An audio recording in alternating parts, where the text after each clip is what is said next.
पाठ 2। मध्यकालीन विश्व।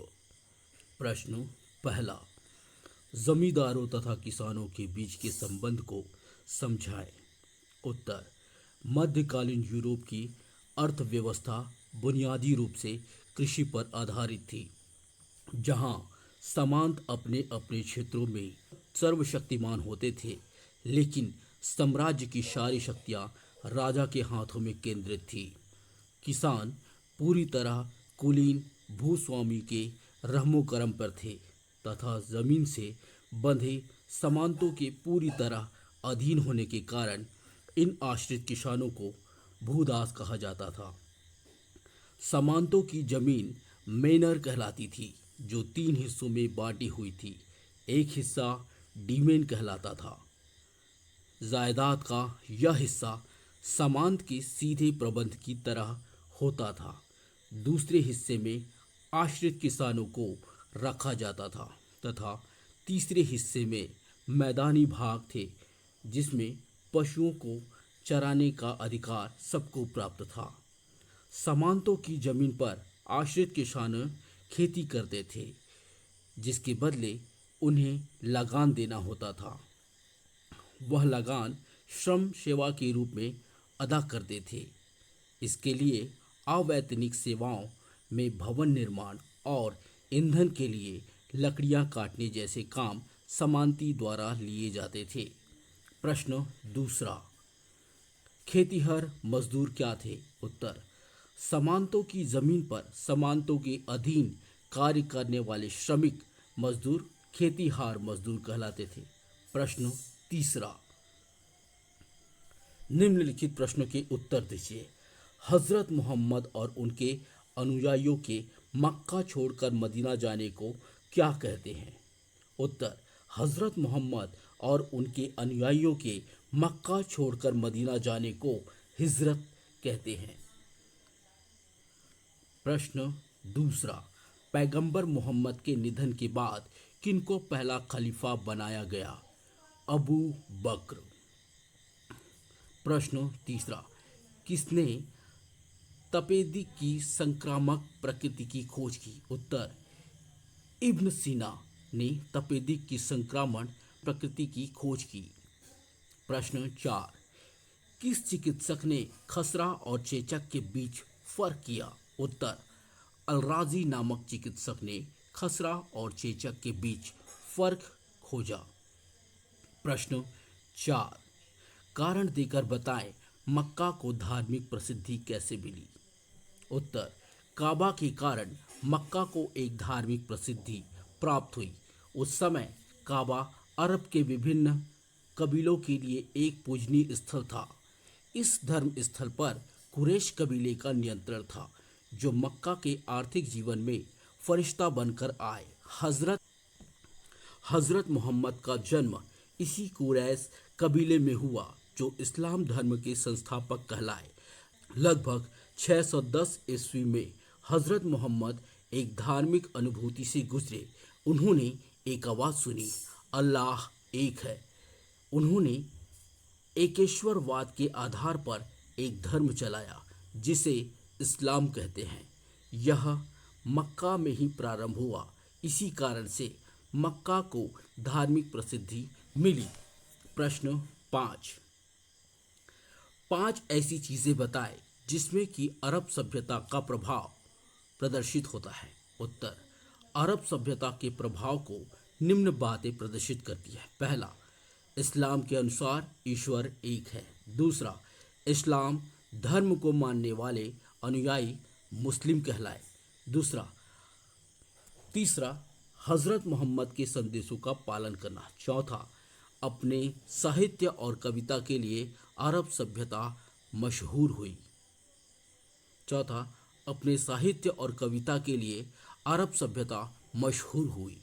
पांचवा, मुसलमानों का पवित्र ग्रंथ कुरान था, जिसमें 5 प्रमुख बातों का पालन करना अनिवार्य था। पहला, कलमा पढ़ना। दूसरा, दिन में 5 बार नमाज पढ़ना। तीसरा, दान देना। चौथा, रोज़ा रखना। पांचवा, मक्का मदीना की यात्रा हज करना। इस प्रकार से अरब सभ्यता का प्रभाव प्रदर्शित होता है। पाठांत प्रश्न। प्रश्न पहला, स्पष्ट करें कि क्यों मध्यकाल एक उल्लेखनीय काल है जिसका अध्ययन मानव समाज के क्रम विकास को समझने के लिए जरूरी है। मानव समाज के क्रम विकास में मध्यकाल का महत्व इस प्रकार है। पहला, मध्यकाल प्राचीन एवं आधुनिक काल के बीच फंसा एकमात्र अपनी सदी की विशेषता ही समेटे नहीं है, बल्कि यह मानव समाज के क्रमिक विकास का एक महत्वपूर्ण चरण है जिसकी उपलब्धि और गौरव आधुनिक काल की दशा में महत्वपूर्ण कदम है। इसे मध्य युग भी कहा जाता है। दूसरा, इस्लामी जगत के लिए यह सर्वाधिक महत्वपूर्ण काल था जिसमें अरब सभ्यता का विकास तेजी से हुआ। तीसरा, भारत में मध्यकाल मेलजोल और संश्लेषण का युग रहा जिसमें पुरानी और नई राजनीतिक, आर्थिक और सामाजिक व्यवस्थाएं घुली मिली। इसके परिणाम स्वरूप सह अस्तित्व और सहिष्णुता का एक अनूठा सांस्कृतिक रुझान उभरा जो मध्यकालीन भारत का पहचान बना। चौथा, यूरोप में मध्यकाल की शुरुआत में भौतिक और सांस्कृतिक उपलब्धियां कम थी, लेकिन बाद में यूरोपियों ने अपने जीवन स्तर में सुधार किया। उन्होंने ज्ञान, विज्ञान और चिंतन की नई प्रणाली विकसित की और वे साहित्य एवं कला में शीर्ष स्तर पर रहे। पांचवा, मध्यकाल में इस्लाम धर्म का उदय हुआ जो धीरे धीरे संपूर्ण विश्व में छा गया। दूसरा, रोम साम्राज्य के पतन के बाद पश्चिमी यूरोप में राजनीतिक और आर्थिक जीवन में होने वाली तब्दीलियों की चर्चा कीजिए। उत्तर, रोम साम्राज्य के पतन के पश्चात पश्चिमी यूरोप में अनेक राजनीतिक एवं आर्थिक परिवर्तन हुए जो इस प्रकार है। पहला, राजनीतिक परिवर्तन। दूसरा, आर्थिक परिवर्तन। पहला, राजनीतिक परिवर्तन। संपूर्ण रोमन साम्राज्य पश्चिमी और पूर्वी क्षेत्रों में बंट गया। पश्चिमी प्रांत की राजधानी रोम थी जबकि कुस्तुनतुनिया पूर्वी प्रांत की राजधानी थी। पश्चिमी हिस्से में साम्राज्य पतन के 1000 साल बाद भी पूर्वी हिस्से में रोमन साम्राज्य टिका रहा। दूसरा, पश्चिम में रोमन साम्राज्य के विघटन के बाद लोगों ने परिवर्ती राज्यों में राजनीतिक स्थिरता कायम की। इससे हुई राजनीतिक उथल पुथल से एक नई किस्म की राजनीतिक व्यवस्था का जन्म हुआ जिसे सामंतवाद कहते हैं। तीसरा, सामंतवाद राजनीतिक प्रभुसत्ता का एक श्रेणीबद्ध गठन था जिसमें सबसे ऊपर राजा था, उसके बाद ड्यूक, अल्म, बैरन, नाइट थे जो समानता की निम्न। चौथा, प्रत्येक स्तर पर सामंत अपने से ऊपर वाले के प्रति निष्ठा जताते थे और उनसे अधिकार पाते थे तथा अपनों से बड़े के मातहत जागीरदार कहलाते थे। दूसरा, आर्थिक परिवर्तन। रोमन साम्राज्य में गुलाम श्रमिकों की प्रथा समाप्त हो गई। कृषिगत उत्पादन में गुलाम का अभाव रहा। दूसरा, सामंतों के पास सशस्त्र शक्ति थी। वह इसका प्रयोग किसानों को धमकाने और सताने में करते थे। तीसरा, आर्थिक दृष्टि से राजा और सामंतों का जीवन सुखमय तथा विलासितापूर्ण था, जबकि किसानों की स्थिति अत्यंत दयनीय थी। उनका जीवन दरिद्रता से ग्रसित था। प्रश्न तीसरा, इस्लाम की प्रमुख शिक्षाओं की चर्चा कीजिए। उत्तर, इस्लाम धर्म संस्थापक पैगंबर हजरत मोहम्मद साहब की कही गई बात इस्लाम की प्रमुख शिक्षा मानी जाती है जो इस प्रकार है। पहला, ईश्वर एक है। दूसरा, इस्लाम के अनुसार कयामत का या महाप्रलय आएगा और नेक तथा अच्छे लोगों को जन्नत में जगह मिलेगी और दुष्ट और पापी लोगों को जहन्नुम की आग में झुलसना होगा। तीसरा, इस्लाम धर्म के प्रमुख ग्रंथ कुरान की हिदायतों का अमल करना, उसका पूर्ण पालन करना। चौथा, इस्लाम धर्म के अनुयायी मुसलमान कहलाए। प्रत्येक मुसलमानों को इन बातों की शिक्षा दी गई। पहला, कलमा पढ़ना। दूसरा, दिन में 5 बार नमाज पढ़ना। तीसरा, अपनी आय में कुछ हिस्सा खैरात में बांटना। चौथा, रोज़ा करना। पांचवा, मक्का की यात्रा करना, हज करना। पांचवा, सभी लोगों के साथ समानता का व्यवहार करना तथा गरीबों और दुखियों की मदद करना। छठवां, इस्लाम धर्म में 2 किस्म के लोग थे, उलेमा और सूफी। उलेमा धर्म तथा धार्मिक कानूनों के तमाम पहलुओं पर सलाह देते थे। सूफी धार्मिक रहस्यवादी थे जो मुख्यतः ध्यान और हाल पर जोर देते थे। प्रश्न 4, मध्यकालीन भारतीय अर्थव्यवस्था की मुख्य विशेषताओं की समीक्षा कीजिए।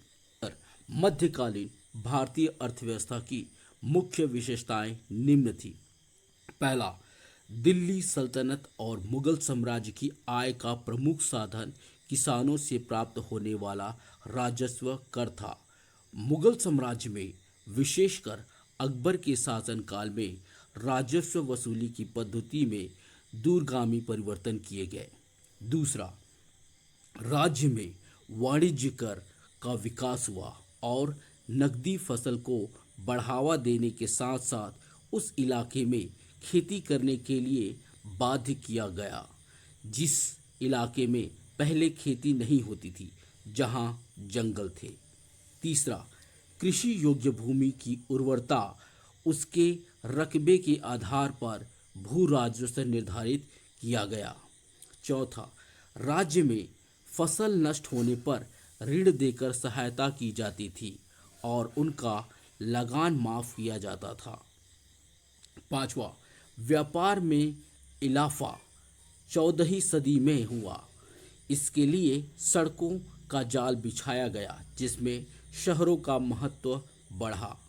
छठवां, मध्यकाल में भारतीय श्राप मुद्रा बदलते थे।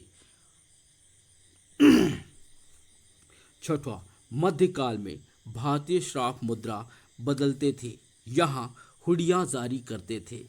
हुडिया एक साख पत्र थी जिसकी अदायगी बाद में एक तय जगह पर की जाती थी। इससे देश के एक हिस्से से दूसरे हिस्से तक मालों को लाने ले जाने की में मदद मिली और मुद्रा का संचय आसान बना।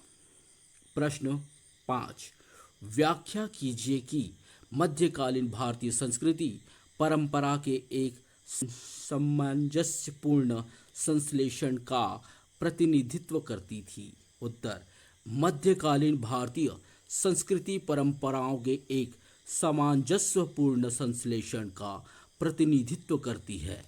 इसके निम्न बिंदु महत्वपूर्ण हैं। पहला, धर्म और संस्कृति। दूसरा, भाषा और साहित्य। तीसरा, कला और वास्तुकला। चौथा, संगीत। पहला, धर्म और संस्कृति। मध्यकाल में धर्म और संस्कृति के क्षेत्र में परंपराएं आपस में बहुत घुली मिली।